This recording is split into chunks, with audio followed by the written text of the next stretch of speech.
যদি আমি নিজে আলোকিত হতে চাই, আলোকিত সমাজ চাই, আলোকিত মানুষ চাই, আলোকিত জীবন চাই, আলোকিত রাষ্ট্র চাই, তাহলে আমাকে এই কোরআন করিম থেকে আলো গ্রহণ করতে হবে। কিতাব মুবিন, এতে কোনো ধরনের কোনো অস্পষ্টতা নাই।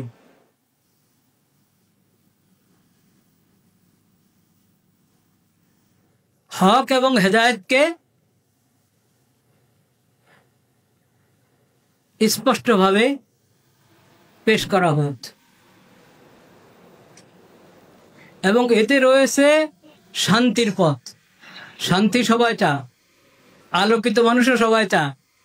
আপনি সমাজের দিকে লক্ষ্য করে দেখেন, কে চায়, কে আছে যে শান্তি চায় না? সবাই শান্তির কথা বলে, সবাই আলোকিত সমাজ, আলোকিত মানুষের কথা বলে। অনেকের স্লোগান আছে, আলোকিত মানুষ চাই। আলোকিত মানুষ চাচ্ছেন, আলোকিত সমাজ চাচ্ছেন, আলো থেকে গ্রহণ করবেন। ওই কিতাব থেকে গ্রহণ করতে হবে যে কিতাবের নামে হলো নূর।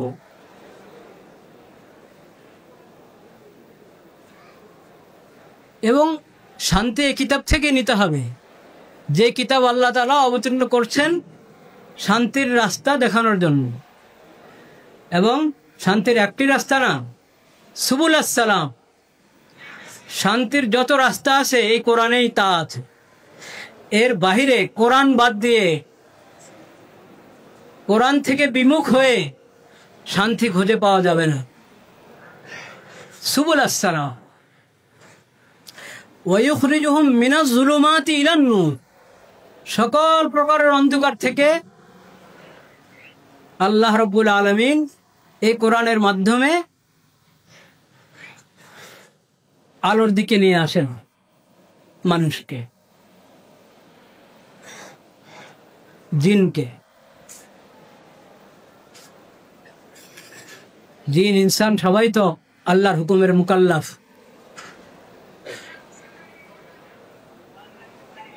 শর্ত হলো চাইতে হবে, আল্লাহর সন্তুষ্টি অর্জনের ইচ্ছা থাকতে হবে। যে চায় আল্লাহর সন্তুষ্টি অর্জন করতে, ওই পথে চলতে চায়, তার জন্য এই কোরআন রাহবার, তার জন্য এই কোরআন নূর এবং আলো। জুলুমাত, সকল প্রকারের অন্ধকার, আকীদার দিক থেকে অন্ধকার, লেনদেনের মধ্যে অন্ধকার, যত মানব জীবনের যতগুলো অঙ্গন আছে সব অঙ্গনেই দুইটা পথ, একটা অন্ধকারের পথ আর একটা আলোর। অন্ধকার থেকে বের হয়ে আলোর দিকে আসতে চাইলেই কোরআনকে রাহবার হিসাবে, কোরআনকে ইমাম হিসাবে গ্রহণ করতে হবে।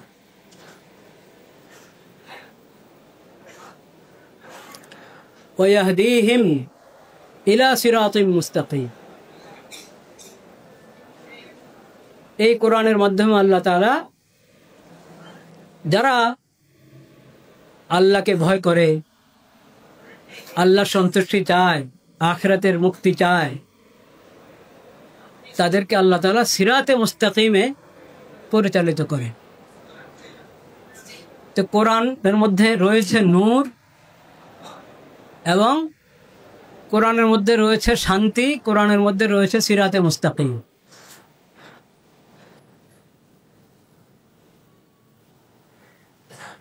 এটা গুরুত্বপূর্ণ একটা আকীদার বিষয়। এই কোরআনকে যদি কেউ হিসাবে গ্রহণ করে, এটিও একটি গ্রন্থ, এটিও একটি গ্রন্থ বলা যায়। ওহীর আরও যার গ্রন্থ ছিল, তাওরাত, ইনজিল, জবুর আল্লাহ অবতীর্ণ করেছেন হেদায়েতের জন্য, আরও আসমানি সহিফা যা অবতীর্ণ করেছিলেন আল্লাহ তাআলা, সেগুলো হিসাবে কোরআন আল্লাহর নাজিল করা গ্রন্থসমূহের একটি। কিন্তু ওই সব গ্রন্থের মধ্যে সংরক্ষিত আছে কোরআন কারীম কিয়ামত পর্যন্তের জন্য। ইন্না নাহনু নাযালনা যিকরা ওয়া ইন্না লাহু লাহাফিজ। এবং কোরআনের মধ্যে তাওরাত, ইনজিল, জবুরের হেদায়েতগুলো মৌলিক নীতি নির্দেশনাগুলো কোরআনে রয়েছে। এজন্য কোরআনকে আল্লাহ তাআলা বলেছেন মুহাইমিন। আগের কিতাবগুলোর মৌলিক হেদায়েতের জন্য কোরআন সংরক্ষণ করেছে ওই সব কিছুকে। কোরআন অবতীর্ণের পর থেকে আখিরি নবী, সর্বশেষ নবী হযরত মুহাম্মদ মুস্তাফা সাল্লাল্লাহু আলাইহি ওয়াসাল্লামের পর থেকে তাকে যখন আল্লাহ তাআলা নবী হিসাবে, রাসূল হিসাবে পাঠিয়েছেন, এরপর থেকে মুক্তি, সফলতা একমাত্র আখিরি নবীর প্রতি ঈমান। আখিরি নবীকে আল্লাহ তাআলা যে কোরআন দান করেছেন, সেই কোরআনের প্রতি ঈমান, এই কোরআন এবং হাদিসের মাধ্যমে যে শরীয়ত আল্লাহ দান করেছেন, সেই শরীয়ত গ্রহণ, এটার উপরে নাজাত এবং সফলতা সীমাবদ্ধ। এই বিষয়টা ভালোভাবে বোঝা আমাদের জন্য খুব জরুরি। এবং কোরআন করিম এর প্রতি ঈমান আনা যেরকম ফরজ, এই ঈমান শিখাও ফরজ, এই ঈমানকে হেফাজত করাও ফরজ, ঈমানের উপরে মজবুত থাকা এটাও ফরজ। কোরআনের মধ্যে কোনো অস্পষ্টতা নাই। কোরআন যে সত্য কিতাব, আল্লাহর পক্ষ থেকে অবতীর্ণ হয়েছে, যেভাবে আল্লাহ মুহাম্মদ মুস্তাফা সাল্লাল্লাহু আলাইহি ওয়াসাল্লামের উপর অবতীর্ণ করেছেন, যেভাবে নবীজি সাহাবায়ে কেরামের কাছে রেখে গেছেন, ওইভাবে এখনো সংরক্ষিত আছে, কিয়ামত পর্যন্ত সংরক্ষিত থাকবে, এতে কোনো সন্দেহ নেই। শব্দগত, মর্মগত কোনো ধরনের কোনো অস্পষ্টতা এতে নাই।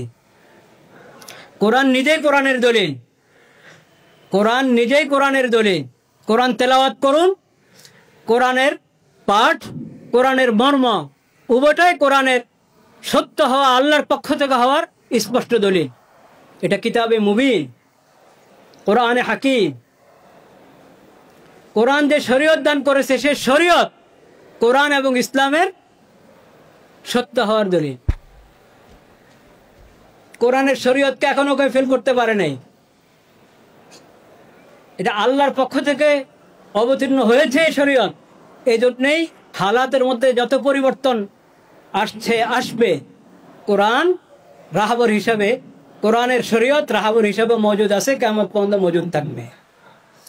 কোনো জটিলতা, কোনো ধরনের কোনো পরিস্থিতি এমন আসে নাই কোরআন এবং কোরআনের শরীয়তের সমাধান দিতে পারেনি। কোরআনের শরীয়তেই কোরআনের মর্যাদা। কোরআন যে নবীর উপর অবতীর্ণ হয়েছে, ওই নবীর পবিত্র সিরত কোরআনের মর্যাদা। এবং কোরআন কারীমের মধ্যে আল্লাহ তাআলার কুদরত এবং রহমত বয়ান করতে গিয়ে প্রাকৃতিক অনেক বিবরণ এসেছে, বিশ্বজগতের অনেক বিবরণ কোরআনে এসেছে। যে নবীর উপর কোরআন অবতীর্ণ হয়েছে, তিনি কোনো বিজ্ঞানী ছিলেন না, কিন্তু এখনো কোরআনের কোনো তথ্যকে বিজ্ঞান এত উন্নতি করার পরও কোরআনের কোনো তথ্যকে বিজ্ঞান চ্যালেঞ্জ করতে পারেনি। যদি শুধু এই তিনটা মর্যাদা উপর আমরা চিন্তা করি, তাহলে কোরআনের হক্কানিয়ত এবং কোরআন যে আল্লাহর কালাম, আল্লাহর পক্ষ থেকে এসেছে এবং এখনো ওইভাবে সংরক্ষিত আছে, কিয়ামত পর্যন্ত সংরক্ষিত থাকবে, এই ব্যাপারে ঈমান আরো মজবুত হতে থাকবে।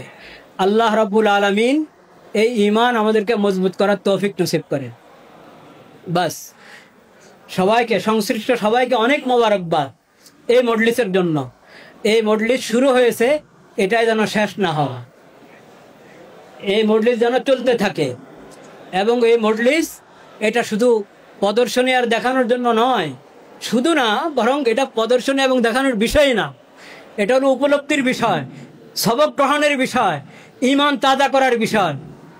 জাগতিক জ্ঞান বিজ্ঞানের সমর্থন একমাত্র কোরআনেই করে, একমাত্র কোরআনেই করে। যদি জাগতিক জ্ঞান বিজ্ঞানকে আমরা যথাযথ ব্যবহার করতে চাই, আল্লাহর মাখলুকের সেবার জন্য ব্যবহার করতে চাই, তো কোরআন থেকে হেদায়েত দিতে হবে। এই উপলব্ধি যত বেশি হবে, আমাদের দুনিয়াও সফল হবে, আখিরাতও সফল হবে, জাগতিক জ্ঞান বিজ্ঞানের সমস্ত এই প্রতিষ্ঠানগুলোও সফল হবে। এই প্রতিষ্ঠানগুলোর মধ্যে অন্য ধর্মের যারা, অমুসলিম যারা পড়াশোনা করে, তারাও বুঝতে পারবে। আমরা যারা কোরআনের উপর ঈমান রাখি, আমরা যদি কোরআনী জিন্দেগি পেশ করি, তারাও বুঝতে পারবে কোরআনের হাকিকত, কোরআনের বরকত, কোরআনের ফজিলত। সেই তৌফিক আল্লাহ সবাইকে দান করেন।